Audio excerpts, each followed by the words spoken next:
Hello, everyone, and welcome to another episode of How to Sell Your Vision. This is where we bring you a lot of successful founders, successful entrepreneurs who've been through the journey of raising money, and they've done so successfully multiple times. The entire purpose of this podcast is for you, future entrepreneur, future founders who are about to face potential investors, to be armed with some really powerful tips on how to raise your money. My name is Moti Elkam and I'm from Atlantic Brands.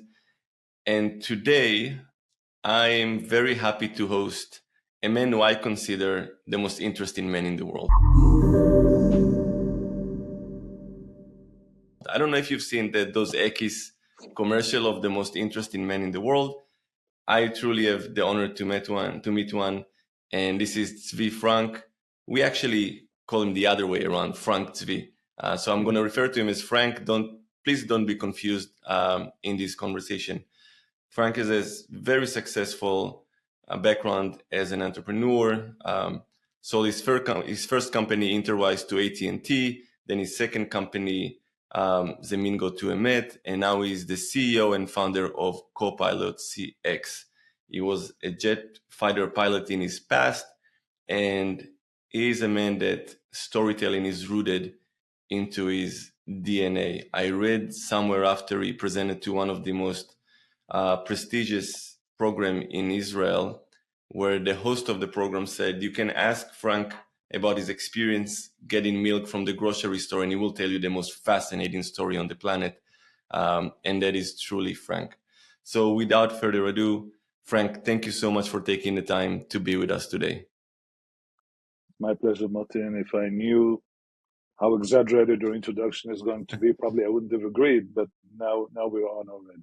And I would tell you one thing on the names. You know, my first name is Zvi from Israel, and last name is Frank. And I spent 10 years in the Air Force where they call you by your last name, so I got used to the Frank. Then I spent 10 years in America where they can't say my first name if their life was dependent on it. So that's how the Frank really got entrenched. Anyway, I'm happy to be. Thanks, Frank, so much. So let's dive straight to it. Your companies have been invested by very successful VCs. You've invested yourself in several companies as well in your business career. There are a lot of things that can go right, that can go wrong in a meeting of a founder of a company with a potential investors.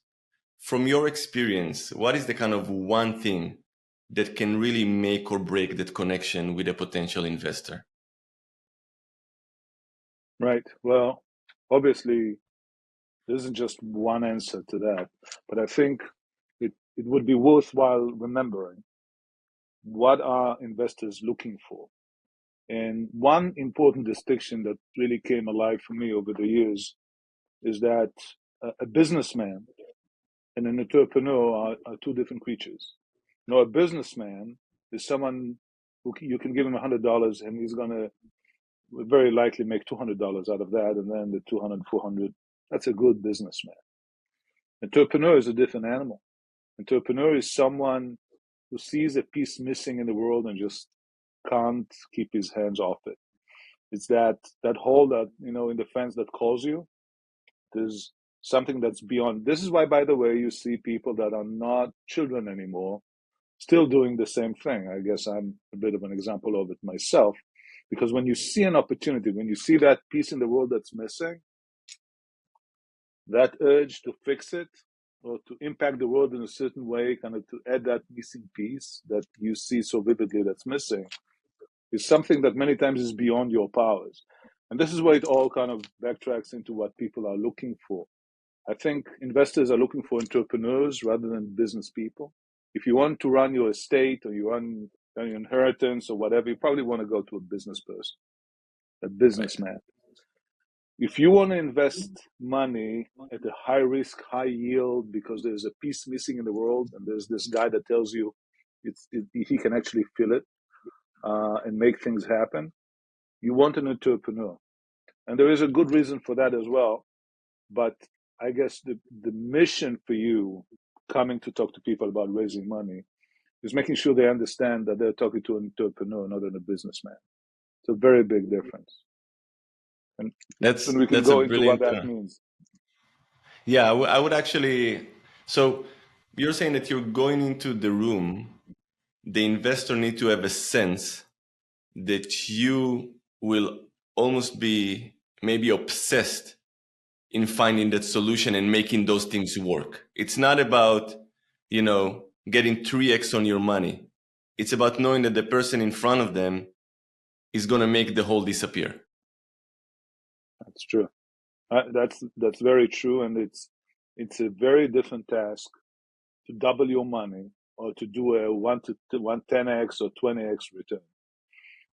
It is a longer journey. It is one that requires really different skill, but above all, it requires a certain of obsession. It requires the ability to basically focus, be doggedly, devoted to doing something that's almost unnatural. So if you come into the room and you're trying to say, listen, I can do this or I can do that, and this, you need to come across as someone that his life is dependent on making this thing happen. Because to a certain degree, if you raise a lot of money with a promise of something that's really over the horizon, your life in certain ways are actually very much going to be impacted by you doing this. So you got to be 100% devoted, and it needs to come across. And it's very easy to miss there. And I've seen investors walk away many times from entrepreneurs or businessmen that basically come in and saying, listen, there's an opportunity here, we can do this or we can do that. If that doesn't work, it doesn't work this way. You have to have a vision, and you have to be, all in on that vision, because it's going to be hard enough to do it, because the returns that are expected from you are different.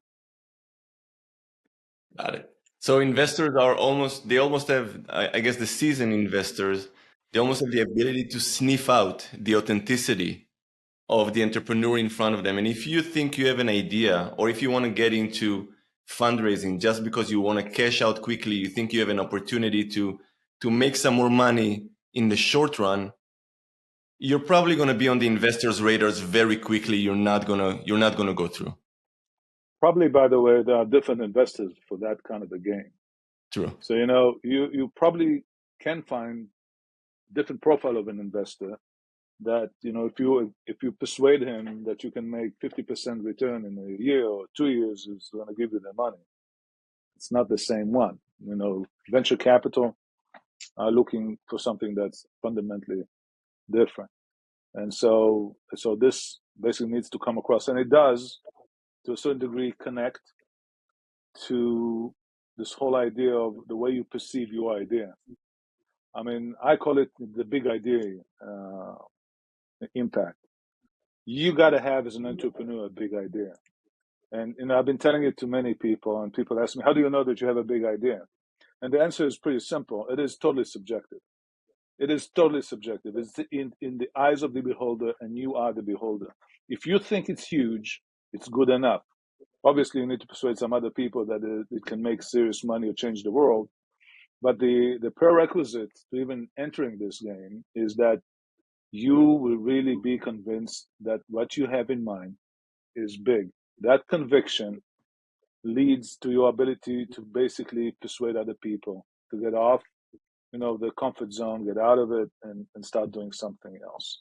So if you are immersed in the idea that this is big, that's a good starting point. If you're not sure, and you're not sure it's big, don't even go down that path. I mean, your chances of raising money are obviously going to be lower. But the truth of the matter is, and even if you do raise your initial funding, you're going to pay prices in your personal life, in pressures, in many different things. So if you're not, totally, enamored with the idea and believe it is a big idea, go do something else. That's brilliant. So you got a big idea, you believe in yourself, you got a conviction, you're not in it just to kind of make a quick run for the money. You are coming into the room, the investor is sitting at the other end of the table. what is in your opinion, the best way to create that initial connection? I always hear about kind of the first 5 minutes. If you're not kind of establishing that chemistry, that connection in the first 5 minutes, it's very hard to pick up the conversation afterward. How would you go about it? Well, I guess the first thing that I many times find people failing in, which is quite amazing, is look your investors in the eye. I mean, that's where personal connection starts. This is where, if you're going to be genuine, if you're going to be straight shooter, if you're going to be creating a relationship, look them in the eye. I think that's probably the starting point there. And I've always find it amazing that people sometimes tend to miss that little because they're under pressure, because they worked hard to get to the opportunity, because they focus on the presentation. Or they're looking at That's the PowerPoint, right? They're looking that at the slides exactly. nonstop. I mean, screw the presentation. Look your investor in the eye, because this is probably more important than anything else. And the other thing is, it is okay to be human in the sense that you can be nervous and you can be, uh, you can show the whole range of emotions. You don't have to be, you're not an assassin. You're not out there, to do a job and just go away. Presenting a rounded person, I think, helps someone from the other side of the table to get attached. And in the end of the day, it is your enthusiasm that's going to get them in. Yes, there's going to be all kinds of questions, but remember this: for venture capital in general, the chances of you not succeeding are bigger than succeeding. So you're not arguing for certainty.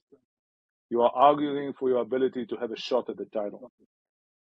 That's all you need to do.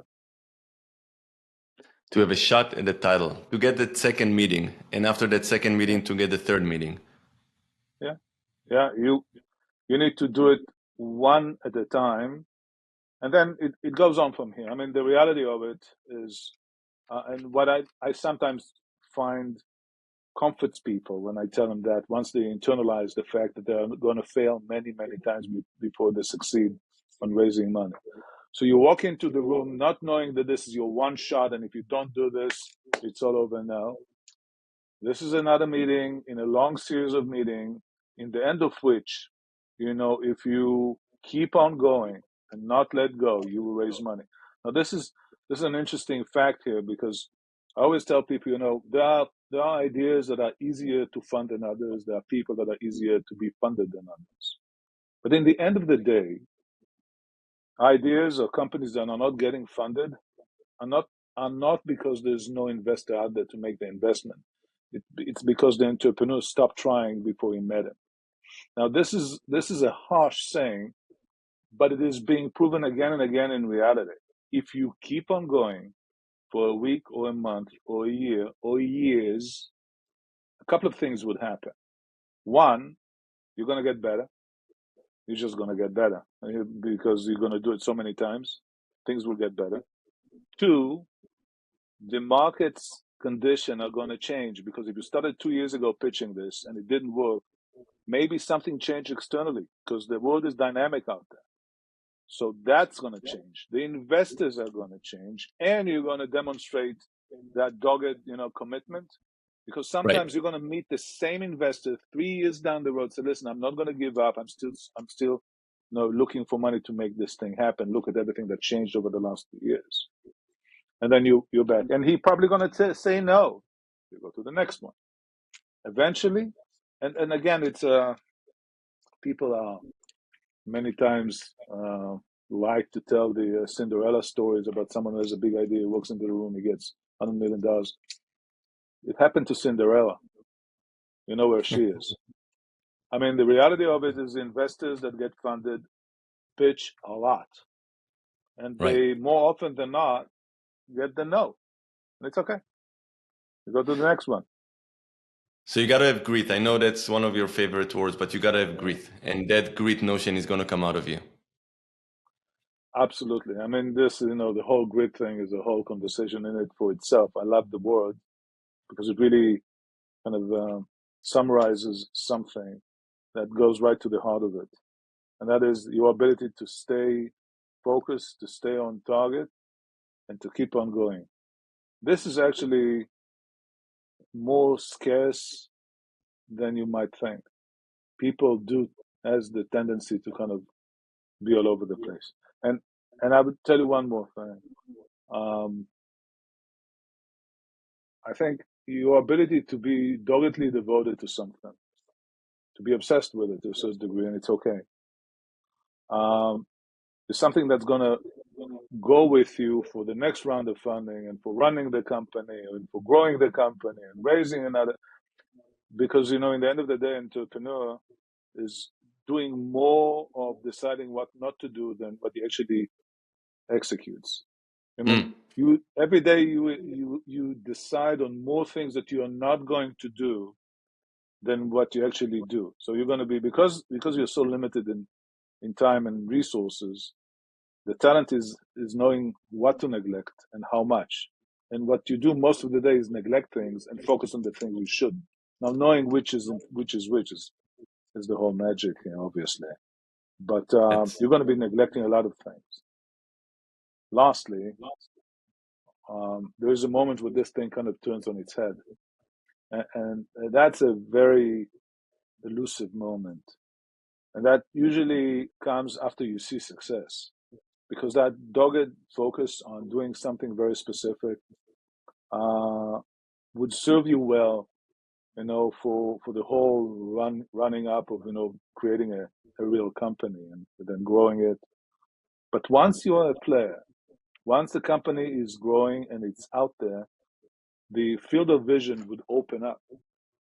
And mm. that tunnel vision that you use to get to that plane where things actually, you get a better visibility of things, many times actually acts in the opposite direction, and it drags you down, because that thing that brought you there is not necessarily the thing that's going to make that company a huge success.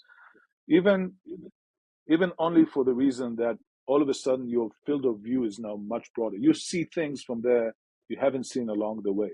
You were doggedly, focused on something very narrow to get there. If you weren't, you wouldn't get there. But once you're there, you have to be able to get your eyes off the ball and kind of every now and then have a kind of a broad glance of things, because you might be missing the thing that's going to make this a really big success. Got to be able to do it. Now, when is the right moment to be able to get your eyes off the ball? Hard to say, but it is obviously not in the beginning and not in the middle. It's where you actually have a viable company that's growing. that's really fascinating. We covered a few super interesting talking points in this in your answer. One of them was the change in market dynamics. One of them is grit. One of them is the ability to kind of broaden your horizon. Um, I get a sense, that let's say I'm the founder and I have all of this, I understand all of that, but I'm being funneled into that again moment with a potential investor across the table. I have the grit, I have the determination, I have the passion. Now in terms of delivery, right? I'm gonna open my mouth. Okay, everything is internal. I got all the passion, all the energy, all the true purpose. I'm gonna open my mouth. How do you go about this delivery? There is almost kind of this battle of, do I talk a lot about the product? Am I doing storytelling? How do I create that connection? I have, like you said, eye connection. You're the first one actually to point it out. And I'll repeat your word, screw the presentation. Love it. You got the eye connection. How do you win them over now? Well, that's the $1 million question, right? How do you get the $1 million? Um, well, there's not one answer, but if I'm thinking about things that worked for me in the past, um, there's a couple of things. I mean, one, you got to remember that there's no strong or weak party around the table. The fact that he has the money doesn't mean that you're the weak party here. You're looking at him, and he should know that you're going to be talking to a lot of other people. And if he makes the wrong decision, somebody else is gonna get what he could have gotten. So it's like you have something on the other side of the table. There is something. Maybe there's going to be a meeting of the minds. Maybe not. both sides of the table stand to lose something if they make a mistake. So I think, get off your knees and sit up and remember that this is not a one-sided game. He's sitting there with the money. I want his money to be successful. Well, he's sitting there with the money, and I'm going to be meeting a lot of people like him. So the question is going to be, who of those people is going to be the one that actually makes the right decision with me? Is he going to be smart enough to do it? So that kind of allows you to sit up straight, which is important because, grit and confidence are great selling traits when it comes down to that. Smile, that goes a long way. And lastly, and this I think would serve an entrepreneur well in a variety of situations. Some of them are actually dire, and that's humor.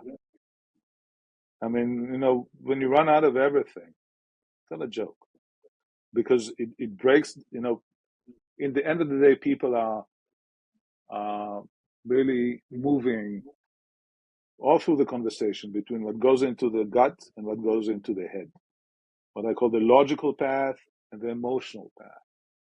And many times you're going to hit a dead end. He's going to have some kind of a thing nailed in his head that it's not going to work or will work or the risk is too high or whatever. You got to get him off the logical track and into a different track. And the best thing that does it is humor. And I've been in. Should be careful with the jokes and who you tell them. But it works for me many times. Works for my money. Got it. You shared with me yesterday, and I know this is a topic for an entire book that one day you'll hopefully write because I'm fascinated by it. You shared with me yesterday the resemblance between Columbus' journey hundreds of years ago and the journey of a founder of a company. Walk us through that in a nutshell. I know you can talk about it for hours, but I think the audience is going to love this analogy.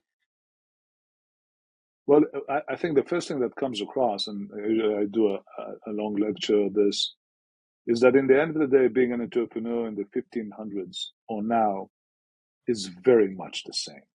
There's that hole in the world, that missing piece that you can't go to sleep every night without thinking you have to fill it. And for Columbus, it was, put it very simply in a very markedly orderly way, sell west to get east. And it comes down to a big idea, by the way. Again, it is interesting because it wasn't that the world didn't know that the world is round. Sometimes people make that mistake, and it does backtrack very easily into being an entrepreneur our days. It doesn't have most of successful startups are not based on some kind of a formula that nobody else has that can do this rather than that. Many times it is based on technology that everybody knows is out there, and it's about the implementation of it, the way, the grit, the willingness to go all the way. And this is a very simple case where everybody knows the world is round, and nobody has the obsession of proving it out and taking the risks and making it a life, voyage. He worked all his life to do this, to do what is almost obvious. The world is round, and you can sell west to get east. But between, the distance between knowing it and actually going out and not just doing it, recruiting people, raising money, leading people, fighting the elements, not giving up, huge difference. And that, sometimes, and then I'll finish with that. I mean, after my first company was successful, I got a lot of people that I knew that said, listen, I got this great idea. If I tell you, would you do it and we'll be partners? I said, no, I have a lot of good ideas. If you're willing to put your butt on the line, I'll be your partner. That's the commodity, that scarce commodity, not ideas. Ideas, everybody has one. It is the willingness to sail west on an easterly trade wind that nobody knows that you can come back and bet everything. Columbus didn't just bet all his savings or assets, or he bet his life. So it is a classic entrepreneurial story with a lot of things to learn, and with everything taken to the extreme. When he bet everything, he bet his life as well. A lot to learn. That's fascinating. Um, Really brilliant. And I'll say it at the end of the podcast, and I'll say it now. I really encourage our listeners to check out Frank's articles and stories and lectures as he's posting them on social media. Fascinating, absolutely fascinating. And you get a sense from this conversation as well. Why is it so fascinating? I want to kind of transition to Copilot for a second and in 2023. We are in, Copilot is in a great positioning where not only previous investors are backing you up, actual customers who believe in the company are now backing the company. They want to invest in the company. There is demand for the company. And it's brilliant to see. I've never seen it before. How are you able to navigate the 2023 waters and get that sense of trust, investment worthiness, aside from the fact that we have a successful business at Copilot? But how do you walk investors through uncertainty? Well, how do you walk investors to uncertainty? First of all, it's their business, right? They're always exposed to uncertainty. The question is, I think, if I understand it correctly, how do you manage that in an economy that is much more turbulent and much more threatening, with a lot of open-ended questions and much less certainty? Well, one thing that would be a good thing to do is to try and get money not purely from the financial investors, and try and get into people and tap into people that have a business incentive in the success of the company, which is exactly what we've done. 2023 is not exactly the best time to raise money from VCs. The number of times I've heard VCs tell me that they haven't made an investment in a new name for the last year or year and a half. VCs are investing in the ones that they already invested in, and only in the ones that they still believe in, to say that. So not Right. even in all of them. So in that kind of a financial atmosphere or business atmosphere, strategic investors has more kind of even keel when it comes to what they want to get to. And they have more visibility into the market, and they have other motives, because for them, what the company does is not purely financial in the sense of how much, what's the price per share and what's going to be when I sell or when it's going to IPO or whatever. It sees it through a prism of what is it going to do to my business, which is Got it. totally different than financial investors. So what we've done is basically that. It allowed us to lure in existing investors that got another level of comfort, because, as you say, when your customers are investing in you, they must know best. Right. But it also opened up a whole venue of investors that is not your classic one. So I don't know when exactly we decided to go down that path, but we did at a certain point, I think 6 months ago, and I think it was the right thing to do. But it really proved itself out now. But life keeps changing. Let's see what happens next. That's very true. Um, Frank, this wraps up our conversation. I don't believe I said it at the beginning of the presentation, but I used to be the CMO at Copilot. Brilliant company, brilliant people. Super happy that the company is on a growth path, secure the investment it needs, and once again, thank you for sharing your unbelievable insight with founders who are listening to this podcast. It's super valuable for everyone else listening. If you are interested in more insight like this, don't forget to follow us on Spotify. Check out our website, atlanticbrands.co. And more importantly, or as importantly, tune into Frank's story releases and insight releases. It's fascinating in every single way and every single time. Frank, thank you so much for your time today. I really appreciate it.